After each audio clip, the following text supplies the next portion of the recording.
Il se tenait assis, tout au bout de la table, et nous impatientait souvent par sa lenteur.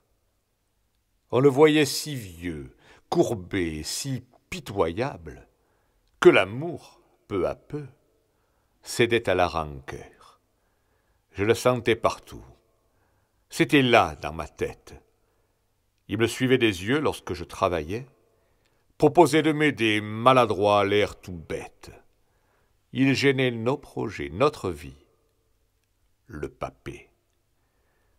Au bout de quelque temps, prétextant les vacances, je le menai plus haut, au flanc du Luberon. Tu seras bien là-bas. Tu verras la Durance du haut de la terrasse de la grande maison. Ces maisons-là, papé, sont faites pour les vieux. Regarde. Ils semblent bien. Ils ont l'air très heureux. Comme tu veux, petit, si c'est pour ton bien-être. Monte de temps en temps. Le dimanche, peut-être.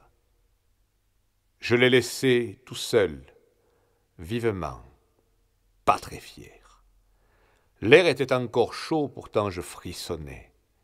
Et le chant des oiseaux voletant sur le lierre me disait doucement « Qu'as-tu fait du papé ?» Les jours se succédaient, je cherchais la quiétude. Le travail me prenait, j'essayais d'oublier, de noyer mes regrets au fil des habitudes. Les souvenirs d'antan rappelaient le papé.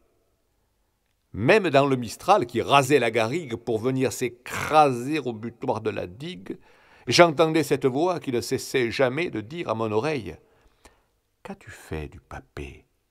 Chaque brin de lavande, de thym, de romarin me reprochait sans fin l'absence de l'aïeul. Le murmure des sources dans le petit matin chantait sur mon cœur lourd des cantiques de deuil.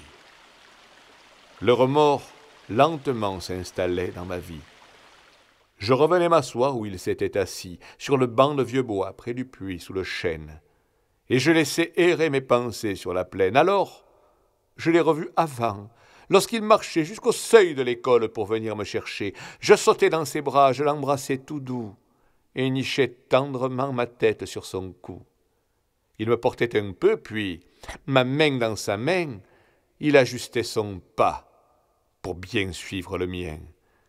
Il m'expliquait les bois, les cabris, les moutons, les abeilles dorées et les beaux papillons. Il cueillait au buisson des réserves de mûres et m'offrait les plus grosses, comme un présent de choix. Il riait bruyamment en voyant ma figure barbouiller les reliefs de ce festin de roi.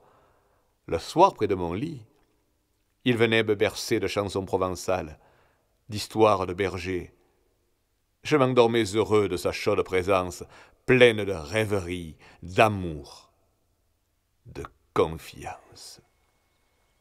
Au long des souvenirs, mon cœur plein de pitié a trouvé le repos. J'ai repris le sentier pour revenir tout droit à la grande maison, retrouver le papé, lui demander pardon. J'ai pris tout simplement sa main, sans rien lui dire. Une larme brillait au milieu d'un sourire, et c'est moi, cette fois tout le long du chemin, qui ajustais mon pas pour bien suivre le sien. Un papé, c'est précieux. C'est tant de souvenirs. Si vous en avez un, jusqu'au bout de ses jours, gardez-le près de vous. Quand il devra mourir, vous fermerez ses yeux dans un geste d'amour. Aujourd'hui, par hasard, si le chant des cigales me pose la question tant de fois redoutée, je peux, le cœur tranquille, en digne provençal, répondre fièrement. Il est là, le papé.